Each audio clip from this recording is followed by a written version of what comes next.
Attention. Ce que tu vas lire maintenant pourrait bien bousculer tout ce que tu pensais savoir sur le désir, la passion, et cette intensité brute d'un instant volé à la réalité. Prépare-toi, car cette histoire ne laisse personne indemne. Elle m'a transformée. Elle risque bien de te bouleverser aussi. À 53 ans, je croyais que j'avais fait le tour de ma vie amoureuse. J'avais connu les étreintes tièdes, les grandes douleurs, les plaisirs convenus, les silences trop longs dans un lit trop froid. J'étais mariée, rangée, sage. J'avais vécu mes amours et mes désillusions comme on tourne les pages d'un roman déjà trop relu. Mais ce que cet homme m'a fait. Ce que mon fermier m'a fait. Mon Dieu. 3 jours sans pouvoir marcher. Pas à cause d'une douleur, non. Mais parce que chaque parcelle de mon corps vibrait encore de lui. Et aujourd'hui, même des semaines plus tard, je frissonne encore rien qu'à y penser. Tout a commencé simplement. Un séjour à la campagne, chez une amie, loin du bruit, loin de tout. J'avais besoin de silence. De m'éloigner de la routine, de la ville, de mon quotidien devenu trop étroit. Je voulais me retrouver. Respirer. Et puis je l'ai vu. Lui.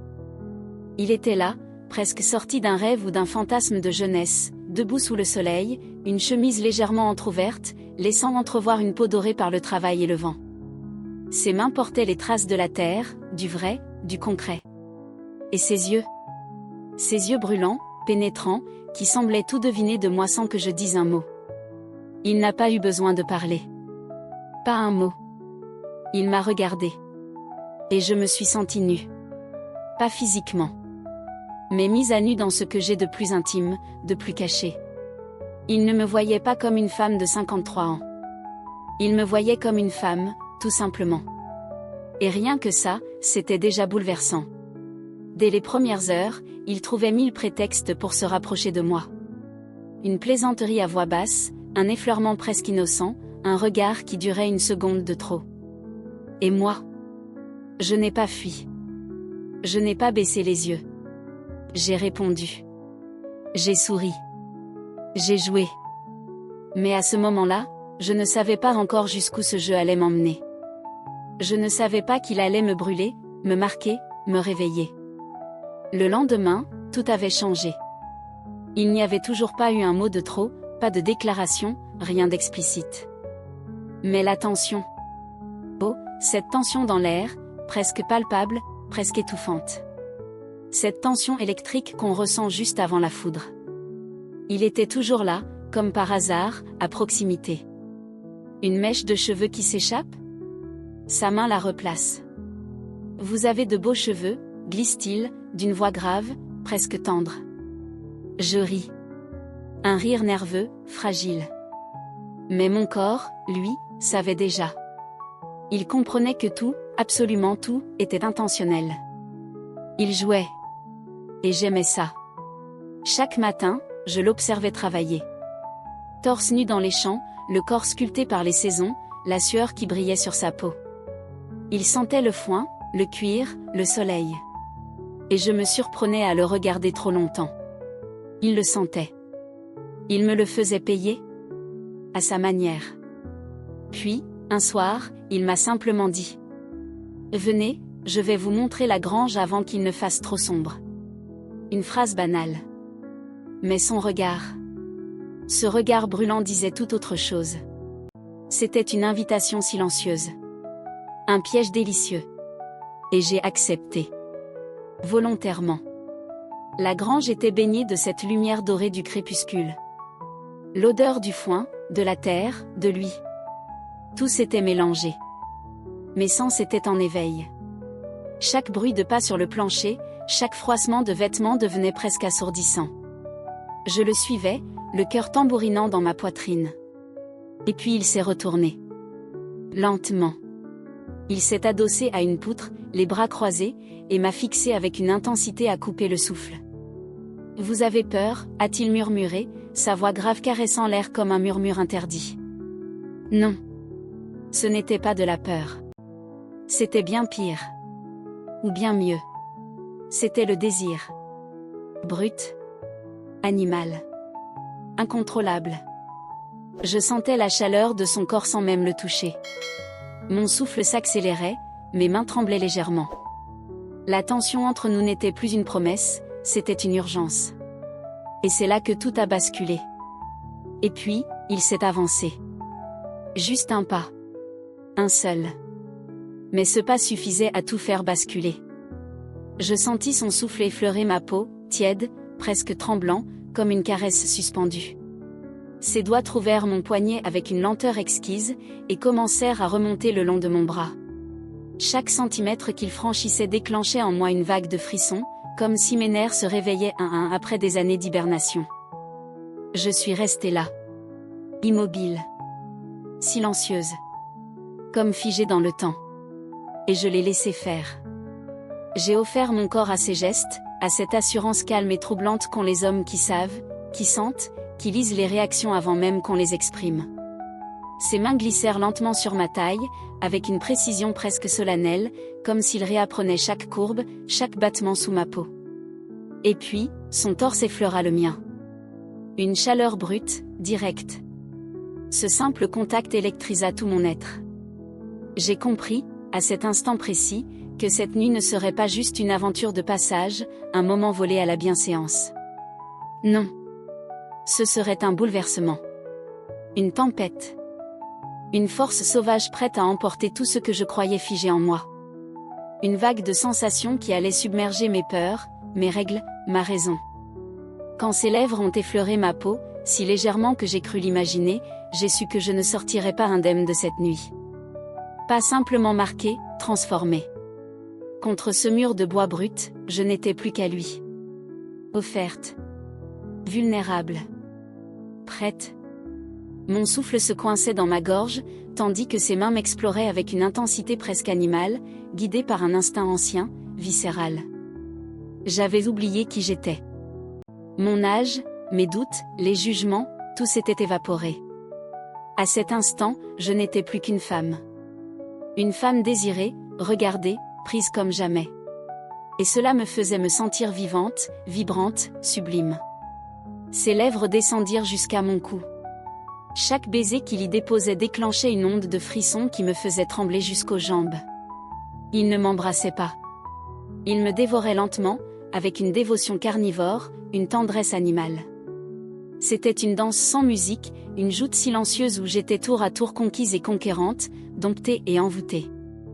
« Tu es magnifique », a-t-il soufflé, sa voix rauque comme un grondement doux, vibrant à l'intérieur de moi. Je n'ai même pas eu le temps de répondre.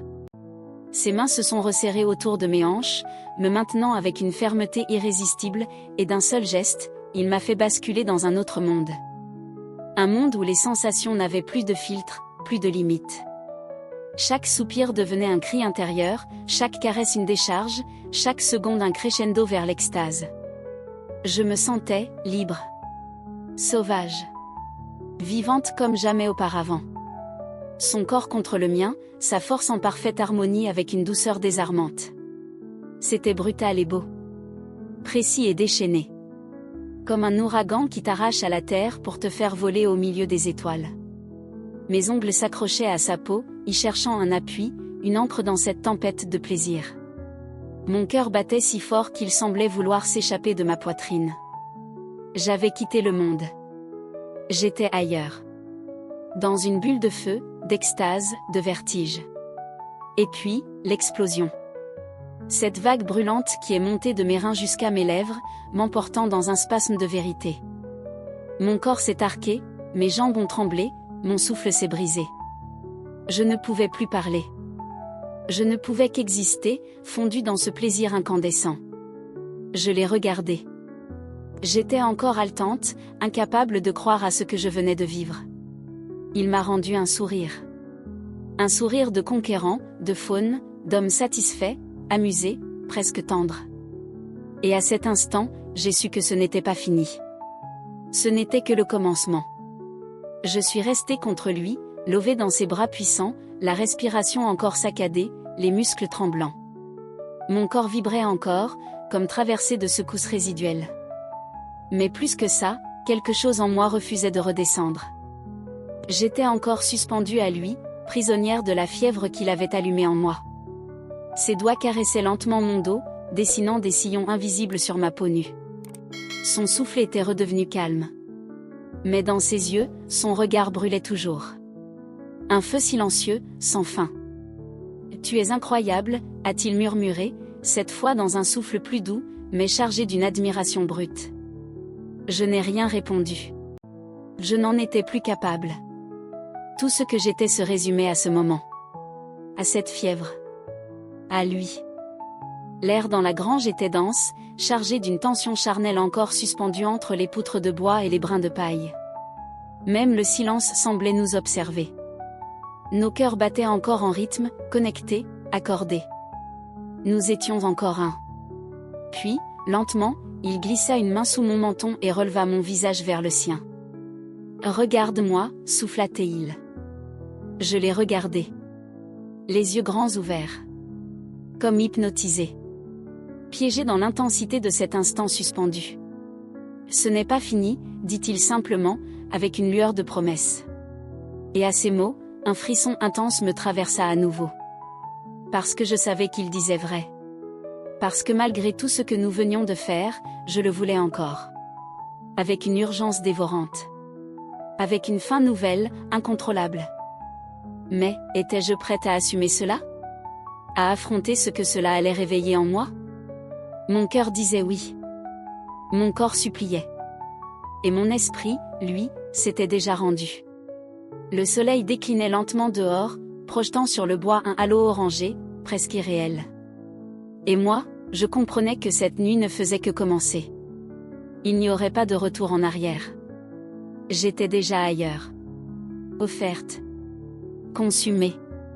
Il m'a pris par la main, doucement, et m'a conduite dans un coin plus sombre de la grange, là où le foin s'accumulait en un tapis moelleux, tiède et parfumé. Il s'est allongé près de moi. Son regard planté dans le mien. Une promesse, un défi, une invitation. « Tu es prête » murmura-t-il contre mes lèvres. Je ne pouvais plus parler. J'ai seulement hoché la tête, les yeux grands ouverts, le cœur en feu. Et ce qui s'est passé ensuite a redéfini tout ce que je croyais savoir sur le plaisir, le lien, la passion pure. Ce fut sauvage. Mais aussi d'une délicatesse insoutenable. Comme s'il me lisait de l'intérieur. Comme s'il répondait à chaque besoin que je n'osais même pas avouer. Les minutes devinrent des heures. Les soupirs, des chants muets. Il n'y avait plus que nous. 2 corps. 2 âmes. Une tempête. Et quand, enfin, je me suis abandonnée une dernière fois dans ses bras, épuisée, comblée, défaite, j'ai compris. J'étais à lui. Complètement. Intensément. Irrémédiablement. Cette nuit-là m'avait changé. Intimement. Profondément. J'en étais certaine. Ce n'était pas juste une aventure, pas un simple moment de folie gravé à la va-vite dans les marges de ma vie. Non. C'était une fracture douce, une cassure intérieure qui redessinait silencieusement la femme que j'étais. Je savais que plus rien ne serait jamais comme avant. Et surtout, que je ne serais plus jamais la même. 3 jours. 3 longs jours sans réussir à marcher correctement. Chaque pas me rappelait cette nuit avec lui. Chaque muscle tendu, chaque douleur lancinante, c'était une trace de son passage. Un rappel brûlant, charnel, que tout cela avait bien eu lieu. Ce n'était pas un rêve. Mon corps le savait mieux que mon esprit.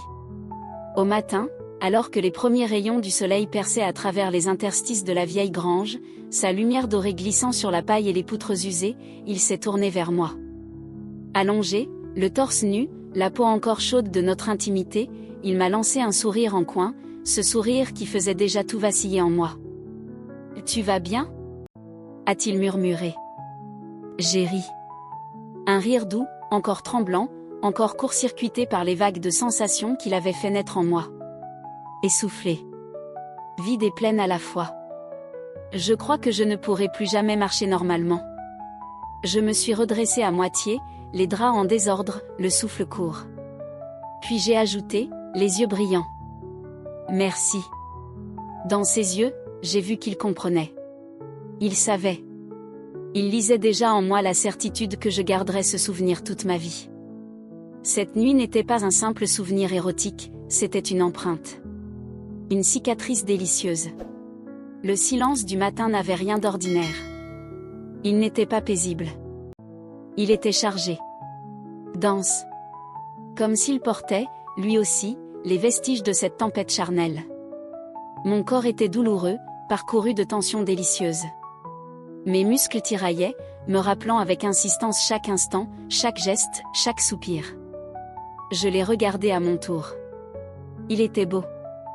Calme. Presque trop calme, comparé à l'ouragan qu'il avait été la veille. J'aurais voulu figer l'instant. Capturer cette image de lui à jamais. Mais déjà, la réalité s'infiltrait dans la lumière du matin, menaçant de refermer les portes de cette parenthèse. Je sentis son regard sur moi avant même qu'il ne parle. « À quoi tu penses » souffla-t-il, la voix encore rauque, râpeuse de désir contenu. Je jouais avec une mèche de mes cheveux, comme pour me donner une contenance, avant de répondre doucement. « Là à toi. À cette nuit. » À l'idée que plus rien ne sera jamais pareil. Il esquissa ce même sourire énigmatique, un peu fier, un peu tendre, un peu sauvage. « Je sais, dit-il. 3 mots. Juste 3 mots. Mais ils résonnèrent en moi comme une promesse. Comme une vérité. Et alors que je tentais de me lever, mon corps me rappela brutalement à l'ordre. Une vague de douleur me traversa, me figeant. Il éclata de rire. Un rire franc, profond, un peu trop satisfait de lui-même. « Je t'ai trop fait mal » demanda-t-il, l'air à moitié moqueur, à moitié attendri. Je secouai la tête, un sourire au coin des lèvres, mi-honteuse, mi-fière. Et disons simplement que, je vais boiter un moment. Il se redressa, se pencha légèrement vers moi. Son regard s'enfonça dans le mien, brûlant, grave. Alors ça veut dire que je t'ai marqué. Cette phrase. Elle a transpercé quelque chose en moi. Parce qu'il avait raison. Il ne m'avait pas seulement marqué physiquement. Il avait imprimé quelque chose de bien plus profond. Il s'était inscrit en moi. Gravé. Dans mes pensées, dans ma chair, dans ce coin de mon âme où je cachais mes désirs les plus inavouables. Alors que je reprenais lentement mon souffle, que la lumière du jour reprenait ses droits, une question me traversa. Comment pourrais-je l'oublier ? Les jours suivants furent étranges. Mon corps restait douloureux, mais c'était une douleur douce. Une douleur que je n'aurais échangée contre rien au monde. Elle était devenue un rappel permanent de ce que j'avais vécu. Un écho discret de lui. De ses gestes. De sa force. De sa douceur. Chaque tressaillement était comme un murmure de son souvenir, une empreinte sensuelle qui ne voulait pas s'effacer. Mais au fond, je savais que ce n'était que le début. Ce qu'il avait éveillé en moi ne pouvait plus être endormi. J'avais franchi une frontière. Il m'avait emmené là où je ne m'étais jamais permis d'aller. Et je ne pourrais jamais revenir en arrière. Je n'étais plus cette femme rangée, prudente, raisonnable. Il m'avait fait autre. Il m'avait révélé. Et le pire, ou peut-être le plus beau, c'est que je ne pouvais plus me détacher de lui. Chaque instant sans sa présence devenait une morsure. Chaque souvenir de lui, un feu doux, lent, mais tenace. Je le voulais. Encore. Viscéralement. Irrationnellement. Mais la vraie question n'était pas ce que je ressentais. C'était, allait-il revenir ? Et puis, un soir, alors que je m'apprêtais à m'endormir, encore enveloppé dans le vide qu'il avait laissé. Le téléphone vibra sur la table de nuit. Un message. Un seul. Juste quelques mots tapés à la hâte, mais suffisants pour renverser mon monde. Et tu me manques. Je n'ai même pas eu besoin de réfléchir. Mon souffle s'est bloqué, mon cœur s'est mis à cogner contre ma poitrine comme s'il voulait sortir. Mes mains ont tremblé, et une partie de moi, celle que j'avais essayé d'enfouir sous des couches de raison et de silence, s'est réveillée d'un bond. Sauvage. Affamé. Sans attendre, j'ai tapé ma réponse. Je suis à toi. Ces 4 mots étaient bien plus qu'une phrase. C'était un aveu. Une reddition. Une vérité nue. Quelques secondes d'un silence insoutenable. Puis une nouvelle vibration. Un autre message. Je te veux ce soir. Comme la dernière fois. Un frisson m'a traversée tout entière. J'aurais voulu le lui dire en face. Le lui souffler à l'oreille, à travers le souffle de la nuit, les doigts crispés sur sa nuque. Mais je me suis arrêtée un instant. Figée. Une question a surgi, aussi inattendue que violente. Qu'est-ce que je cherchais réellement dans tout ça? Je n'avais pas de réponse. Pas une seule. Seulement cette certitude brûlante, je ne pouvais pas lui résister. Je le voulais. D'un désir qui consumait tout sur son passage.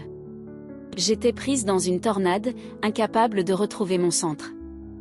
Je suis sortie de mon lit avec une hâte fébrile, presque maladroite. J'ai attrapé mes vêtements à tâtons, mes gestes précipités trahissant l'impatience qui grondait en moi.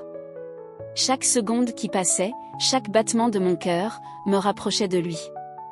Il m'appelait sans parler. Et moi, j'y répondais sans réfléchir. Le trajet pour le retrouver m'a semblé interminable. Chaque minute était une torture. Mon souffle était court, mon esprit encombré d'images de lui, de souvenirs que je n'avais même pas encore digérés. Je savais que cette nuit serait différente. Je le sentais. Quelque chose avait changé. Devant la porte de la grange, tout était silencieux. Mais pas un silence paisible. Non. Un silence dense. Électrique. L'air autour de moi semblait figé, chargé d'une tension presque surnaturelle. Comme si l'univers lui-même retenait son souffle, conscient de ce qui allait se jouer ici, maintenant. J'ai frappé 3 fois. Et avant même que mon cœur ait le temps de se calmer, la porte s'est ouverte. Son regard m'a percuté de plein fouet. Une décharge. Une brûlure. Il n'a rien dit au début. Il s'est contenté de me fixer, longuement. Mais dans ses yeux, il y avait tout. Une promesse silencieuse. Un feu qui ne demandait qu'à m'engloutir. « Tu es sûr de vouloir ça ?» demanda-t-il enfin, sa voix grave et basse, comme un grondement lointain, presque menaçant. Je n'ai pas hésité. J'ai avancé d'un pas, le regard planté dans le sien, plus déterminé que jamais. Je suis prête. Alors, sans plus attendre, il m'a saisi. Ses mains ont enserré ma taille avec une force brute, me plaquant contre lui comme s'il voulait me fondre à son propre corps. La chaleur qui émanait de lui m'a envahie tout entière. C'était comme rentrer chez moi. Dans un endroit dangereux, mais familier. Et pourtant, cette nuit ne ressemblait en rien à la précédente. Il y avait une intensité nouvelle. Quelque chose de plus sombre. De plus profond. Un courant sous-jacent, une pulsion presque primitive. Je le sentais dans sa manière de me toucher, dans sa façon de me regarder. Il n'était plus seulement question de désir. C'était une forme de domination, douce et cruelle à la fois.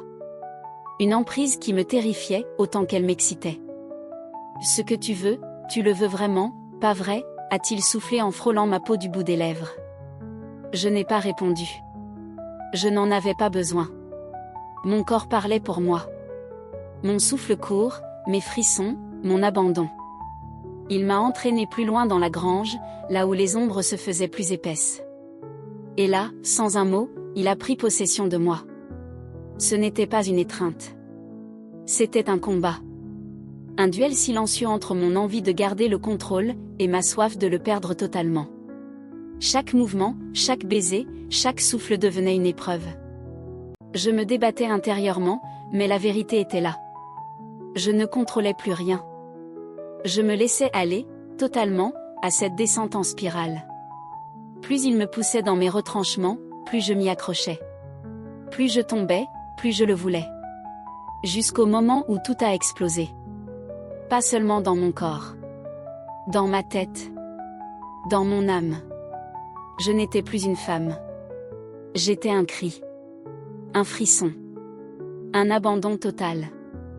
Et puis, alors que j'étais à bout de souffle, suspendu à lui, il a murmuré, un sourire en coin, les mots qui ont scellé mon destin. « Tu es à moi. Et tu ne pourras plus jamais te libérer. » Ces mots se sont incrustés en moi. Ils ont frappé mon esprit comme un marteau sur du verre. Ils ont brisé quelque chose ou peut-être l'ont-ils révélé. Je ne savais plus où finissait le plaisir et où commençait la dépendance. Je ne savais plus ce que je voulais vraiment, à part lui. Tu es à moi. Et tu ne pourras plus jamais te libérer. Même une fois la nuit passée, alors que le silence reprenait ses droits, que les ombres s'effaçaient sous la lumière du matin, ces mots résonnaient encore en moi. Ils tournaient en boucle. Ils me hantaient. Et c'est là que j'ai compris. Ce n'était plus du désir. C'était une obsession. Chaque instant loin de lui devenait un supplice. Chaque souvenir de lui, une torture douce mais implacable. Je n'étais plus libre. Mais est-ce que je voulais vraiment l'être? Ou avais-je déjà tout abandonné cette nuit-là, en choisissant de plonger avec lui, les yeux ouverts, dans cette spirale infernale?